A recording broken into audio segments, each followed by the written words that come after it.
అలాగే మీ సొంత బాబాయిని హత్య చేసి మీ పిన్నమ్మ మెడలో తాళిని తెంచి ఆ కేసులో మీరు ఆడినటువంటి డ్రామాలు, ఆ క్రెడిట్ అంతా మీకే. అలాంటి క్రెడిట్ ఎవరు కోరుకోరు. సొంత తల్లిని చెల్లిని రోడ్డును పడేసి గెంటేసి ఆ క్రెడిట్ కూడా మీదే.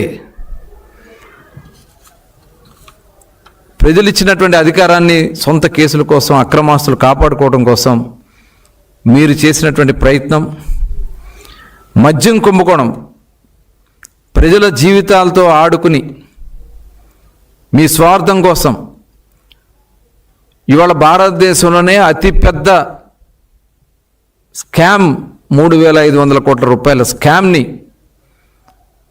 ఇవాళ దోపిడీ చేసిన వ్యక్తి, ఆ క్రెడిట్ కూడా మీదే జగన్మోహన్ రెడ్డి గారు. దాదాపు 32,000 మంది ప్రాణాలు కోల్పోయారు. ఆడబిడ్డలు పుస్తలు తెగిపోయినాయి. ఆ క్రెడిట్ కూడా మీదే జగన్మోహన్ రెడ్డి గారు.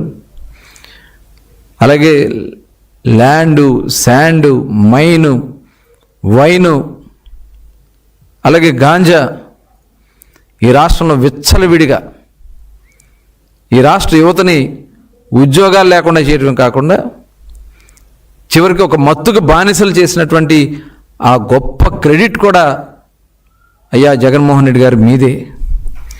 కులాల మధ్యన, మతాల మధ్యన, ప్రాంతాల మధ్యన చిచ్చు పెట్టి రాజకీయ లబ్ధి పొందాలనే ఒక దుర్మార్గమైనటువంటి ఆలోచనలు చేసినటువంటి ఆ గొప్ప క్రెడిట్ కూడా మీదే. 151 సీట్లు ఇస్తే రాష్ట్రాన్ని మొత్తం కూడా సర్వనాశనం చేసి మీకు 11 సీట్లకే పరిమితం చేసినటువంటి ఆంధ్ర రాష్ట్ర ప్రజలు ఆ దిగజార్చిన క్రెడిట్ కూడా మీకే దక్కుద్ది జగన్మోహన్ రెడ్డి గారు. అనేక ప్రపంచ దిగ్గజ కంపెనీలు ఈ రాష్ట్రం నుంచి తరిమేశారు. ఇవాళ తిరిగి ఆ పరిశ్రమలన్నీ కూడా ఆంధ్ర రాష్ట్రానికి వస్తూ భారతదేశంలోనే వచ్చినటువంటి పెట్టుబడులు 25% పెట్టుబడులు ఆంధ్ర రాష్ట్రంలో వచ్చినాయంటే ఒక దార్శనికుడు, ఒక నిబద్ధత కలిగినటువంటి వ్యక్తి, ఈ రాష్ట్ర ప్రయోజనాల కోసం మాత్రమే అంకిత భావంతో పనిచేస్తున్నటువంటి వ్యక్తి నారా చంద్రబాబు నాయుడు గారు అనే బ్రాండ్ ఇవాళ భారతదేశంలో మారుమోగుతోంది, ప్రపంచ దేశాల్లో మారుమోగుతోంది. ఇవాళ గూగుల్ సంస్థ వచ్చినా, ఆర్సిలార్మిట్టల్ కంపెనీలు వచ్చినా, టాటా సంస్థలు వస్తూ ఉన్నా, కాగ్నిజెంట్, IBM ఇలాంటి ఒక దిగ్గజమైనటువంటి కంపెనీలు ఈ ఆంధ్ర రాష్ట్రానికి వస్తూ ఉన్నాయంటే అది ఒక్క చంద్రబాబు నాయుడు గారి యొక్క గొప్పదనం. ఇవాళ మీరు చేసినటువంటి విధ్వంసాలు ఎక్కడో కాదు, అమరావతిలోనే చూసాం.